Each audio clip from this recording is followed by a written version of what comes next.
Tu n'as absolument rien compris au business en ligne. Écoute-moi, je suis sûr que là où tu es sûr d'avoir compris comment marcher le business en ligne. Suis toute cette vidéo et je vais te prouver que tu te trompes quand même pas mal sur le sujet. C'est quoi le business en ligne? Déjà, pourquoi on parle de business en ligne? Genre réellement. Pourquoi est-ce qu'on sépare le business en ligne d'un business tout court? Est-ce que le fait de faire du business en ligne, c'est un peu comme être une sous-merde? Oh bon, j'arrête. Tu sais, le mec, il part beaucoup trop loin. Mais bon, plus sérieusement, c'est quoi le business en ligne? En gros, quand on parle de business en ligne, c'est du business qui se fait en ligne. Bon, oui, je sais, là, tu as littéralement envie de m'attraper par le col et de me foutre une baffe. Mais qu'est-ce que tu veux que je te dise? Le business en ligne, ce n'est pas plus compliqué que ça. Écoute, la seule différence entre un business physique et un business en ligne, c'est qu'un business en ligne se fait en ligne. Et entre nous, genre, sincèrement, je pense que tous les business physiques devraient avoir leur équivalent en ligne. Ou ne serait-ce qu'avoir leur compte sur les réseaux sociaux. E-commerce, dropshipping, trading, SaaS, freelancing. Bien sûr, l'éventail est plus long, mais quand on parle de business en ligne, on fait généralement référence à ces business-là que je viens de citer. J'insiste bien sur le généralement parce que même celle qui vend ses places sur TikTok et a des clients fait en gros du business en ligne. Rappelez-vous, business en ligne égale à business qui se fait en ligne sur Internet. Mais maintenant, Roméo, quel est le meilleur business à lancer quand on débute? Alors, très important, il n'y a pas un business en ligne réellement meilleur que d'autres. Techniquement, tout fonctionne. Mais, il y a un business en ligne beaucoup plus simple, beaucoup plus rentable et qui fait plus vite gagner de l'argent que tous les autres. Parce que oui, si aujourd'hui tu te lances dans l'entrepreneuriat en ligne et que tu n'arrives pas à très rapidement générer tes premiers revenus, tu vas très vite abandonner. Et c'est là que tu vas commencer à crier partout Que le business en ligne, c'est du scam et que ça ne marche pas. crois-moi, ça marche. Je vais non seulement te montrer par A plus B en te prouvant avec des critères très précis le business en ligne par lequel tu dois absolument commencer si tu veux très rapidement générer tes premiers revenus, mais aussi te montrer exactement par quoi commencer. Que tu sois débutant dans le business en ligne ou que tu sois avancé là-dedans. Et pour te dire la vérité, mon ami, cette vidéo de base, je voulais la mettre payante tellement elle est remplie de valeur. Donc pour me soutenir, j'aimerais au moins que tu laisses un pouce bleu, que tu t'abonnes et que tu partages cette vidéo sur ton statut WhatsApp pour que d'autres personnes puissent y avoir assez. Déjà, on va faire la comparaison avec ceux que j'ai précédemment cités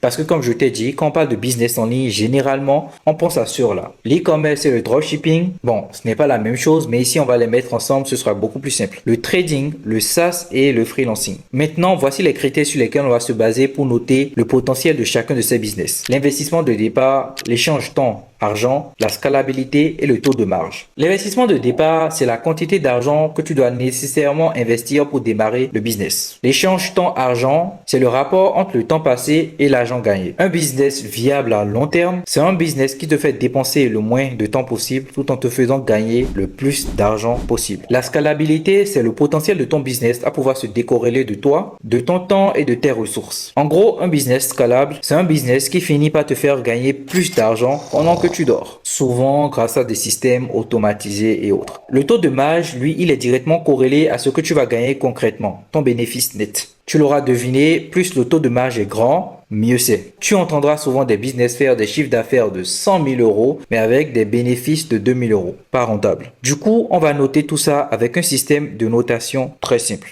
Faible, moyen, élevé. Donc pour l'e-commerce et le dropshipping, l'investissement de départ, c'est clairement pas accessible à tout le monde. Il faut compter au minimum 1 000 euros voire plus. Il y a énormément de coûts de départ, les frais Spotify, les frais d'ads et j'en passe. Donc, investissement de départ élevé. Ensuite, l'échange temps-argent est aussi élevé car il y a énormément de problèmes qui interviennent quand on lance une boutique e-commerce. Il faut être tout le temps là, travailler, régler les bugs, changer les fiches produits, corriger les pages de vente et j'en passe. Complètement chronophage. La scalabilité. Bon, ce n'est plus un secret pour personne. Si le business en ligne du e-commerce est autant apprécié, c'est à cause de son potentiel à être facilement scalable. Donc, scalabilité élevée. Mais le taux de marge, quant à lui, est assez bas. La plupart des boutiques e-commerce qui font 500 000 euros de chiffre d'affaires, généralement, ils peinent à avoir les 10 000 euros de bénéfices nets, ce qui est extrêmement bas. Ensuite, le trading. Pour le trading, l'investissement de départ, il est élevé.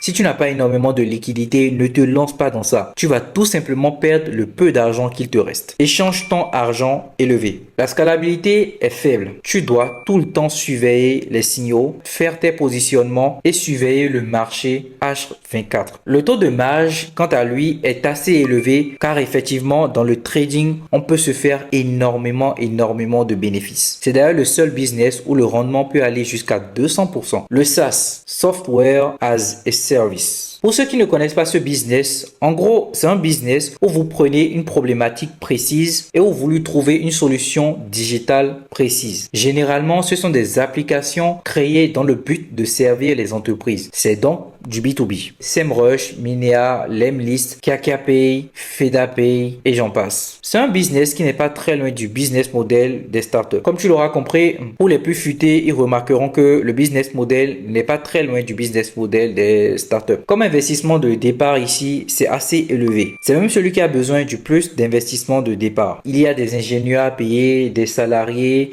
et pas mal de frais qui entrent en jeu. L'échange temps compte argent est aussi élevé. La scalabilité est élevée, ce qui est très bien. Le taux de marge, quant à lui, reste quand même assez moyen car ça va dépendre énormément du besoin de fonds de roulement, des salaires des ingénieurs et plein d'autres éléments. Donc, taux de marge, on va mettre moyen. Maintenant, le freelancing. Ici, il n'y a pas du tout d'investissement de départ, si ce n'est un investissement en temps nécessaire pour apprendre la compétence. Donc, investissement de départ, on va mettre faible pour ne pas dire inexistant. L'échange temps-argent ici est élevé car tu vends littéralement ton temps contre de l'argent. La scalabilité. Le freelancing est un business très difficilement scalable sur le long terme. Et en ce qui concerne son taux de marge, il est quasiment de 100%. Tu travailles, le client te paye et tu encaisses littéralement 100% du chiffre d'affaires. Donc taux de marge élevé. Si on procède par un système de points comme ceci, quand c'est vert, c'est 1 point, quand c'est jaune, c'est 0,5 et quand c'est rouge, c'est 0 point. De là, la notation fait 1 point pour le e-commerce, 1 point pour le trading, 1,5 point pour le SaaS et 2 points pour le freelancing. On peut donc conclure de cette analyse digne des plus grandes analyses d'Harvard que le meilleur business en ligne à lancer aujourd'hui, c'est le freelancing. Bon, maintenant, c'est quoi le freelancing réellement? C'est quoi être un freelance? Parce qu'actuellement, peut-être que tu l'es et que tu penses que tu ne l'es pas, ou peut-être que tu ne l'es pas et que tu penses à tort que tu l'es. Problème, besoin, service, solution. Tu commences à comprendre, ici, on est terre à terre. Une entreprise a un problème. Le problème est tellement récurrent que naît un besoin. Le besoin est toujours corrélé à un problème. Qu'est-ce que l'entreprise fait selon toi? Eh ben, il contacte un freelance. Le freelance, c'est celui qui va résoudre le problème de l'entreprise, donc qui va trouver une solution par ce qu'on appelle un service. Développement de sites web, création de logos ou d'affiches, gestion de réseaux sociaux, montage vidéo et j'en passe. Il y en a des tonnes et des tonnes. Maintenant qu'on est tous au même niveau d'information, que tu sais que le freelancing est le business par lequel tu dois absolument commencer si tu veux rapidement générer tes premiers revenus, quels sont les meilleurs services freelance pour gagner beaucoup d'argent? Attention, ici je m'adresse plus aux débutants, ceux-là qui n'ont encore aucune compétence et dont tout est à apprendre. Bien sûr, si tu maîtrises déjà une compétence, le mieux c'est de continuer dans ce que tu fais déjà. Je vais citer ici les meilleures compétences selon moi pour gagner beaucoup d'argent, mais la vérité c'est que peu importe la compétence, tant que tu es très bon dans ce que tu fais, tu vas gagner énormément d'argent, peu importe ce qui se passe. Donc, les compétences à prioriser si tu débutes, attention à ne choisir qu'une seule compétence et à rester focus là-dedans. Tu peux faire du développement de sites web ou d'applications,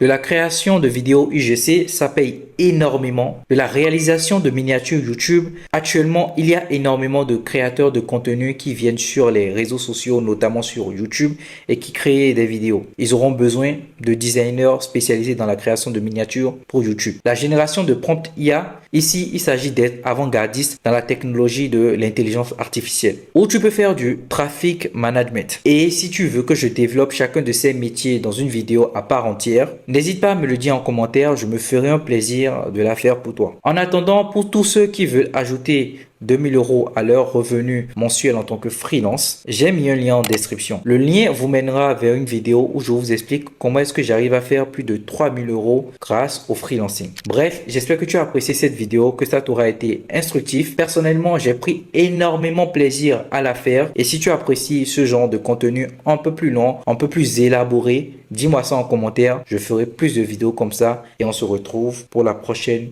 vidéo. Laisse un like, abonne-toi si ce n'est pas encore fait.